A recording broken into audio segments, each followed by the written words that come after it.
ખોપાળા ગામ, સૌરાષ્ટ્રમાં બોટાદ પાસે આવ્યું.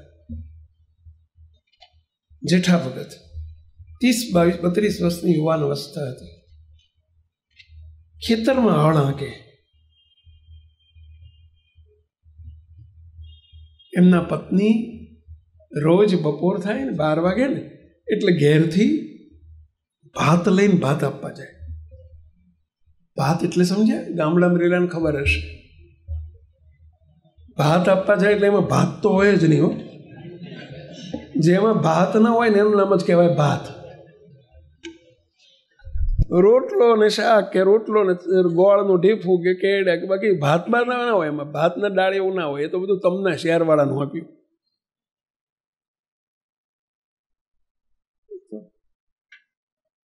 પરંતુ રોટલો ને છાશ ને પેલું અથાણું કે છૂંદા મુંદા નતા પહેલા, પણ પેલું કેડાનું અથાણું હોય ગામડામાં, ગોળનું ઢીફું હોય, તે પેલું પોટલી લઈને ભાત આપવા જાય. એને ગામડામાં ભાત કે, આપણી ભાષામાં ટિફિન.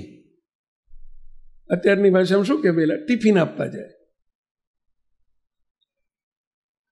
હવે એ નીકળ્યા, ખેતરમાં ગયા, અને એમનો નાનો ટેણીયો 5 વર્ષનો બાબલો, એમનો દીકરો 3-4 વર્ષનો, 3 વર્ષનો છોકરો જોડે આંગળી એને દોરીને લઈ ગયેલા. જોડે થયેલો, મમ્મી આવું છે, માં. પેલા મમ્મી નતા કહેતા, માં કહેતા, એટલે મારે આવવું છે. એને જોડે લઈ ગયા.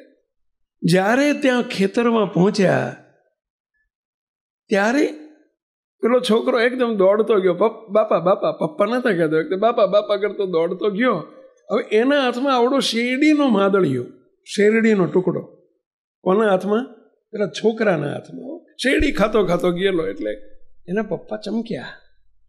જેઠા ભગત બોલ્યા. એના ઘરનાને પૂછ્યું, આના હાથમાં શેરડી ક્યાંથી આવી?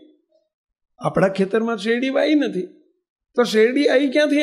એના હાથમાં શેરડી આવી ક્યાંથી? તો કે એ તો કાકાના ખેતર વચ્ચેથી નીકળ્યા હતા ને એ હઠીનું કે મારે શેરડી લેવીશ. તે મેં એક હાંઠો ભાગીને એને આપ્યો, લે ખા. તો કે કાકાને પૂછ્યું તું?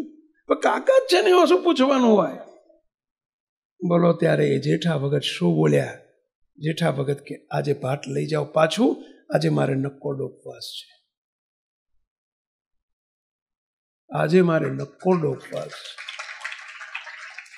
અને સાંભળો, તમે જમીને આવ્યા છો કે જમ્યા વગર આવ્યા? તો કે પેલા ગામડામાં રિવાજ હતો, પોતાના પતિને જમાડ્યા પછી જ જમે.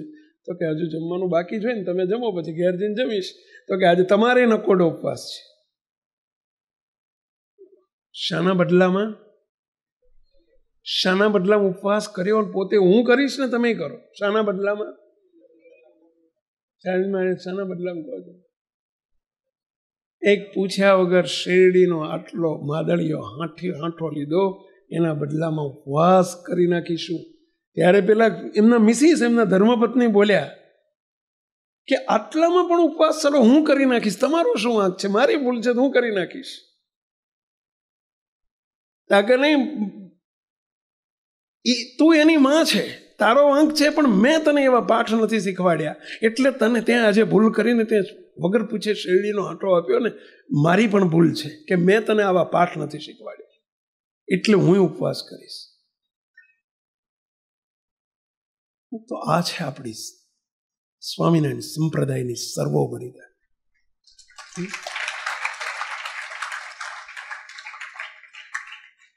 ખાલી તાળી પાડીને છટકી નથી જવાનું હો. ખબરદાર રહેજો, શીખજો, શીખીને જજો અહીંથી.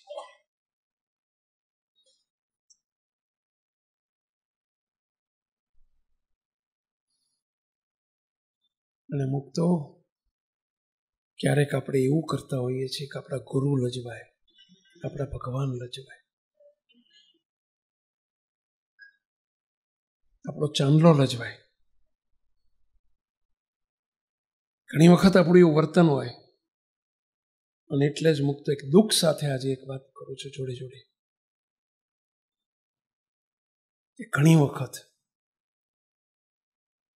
આવો યશસ્વી ચાંદલો, યશસ્વી સંપ્રદાય, યશસ્વી નિયમો, અને છતાંય આવા કોક વ્યક્તિઓને લઈને લોકો એમ કહેતા હોય કે કોરું કંકુ છે, ચેતજો. આવા શબ્દો મેં તો સાંભળેલા છે, કેટલાય સાંભળેલા છે. આવા કોકમાં મહેરબાની કરીને આપણે ના આવશો, એવા કોકમાં ના આવશો. જો તમે અહીંયા બેઠા હોય અને અમારા હોય તો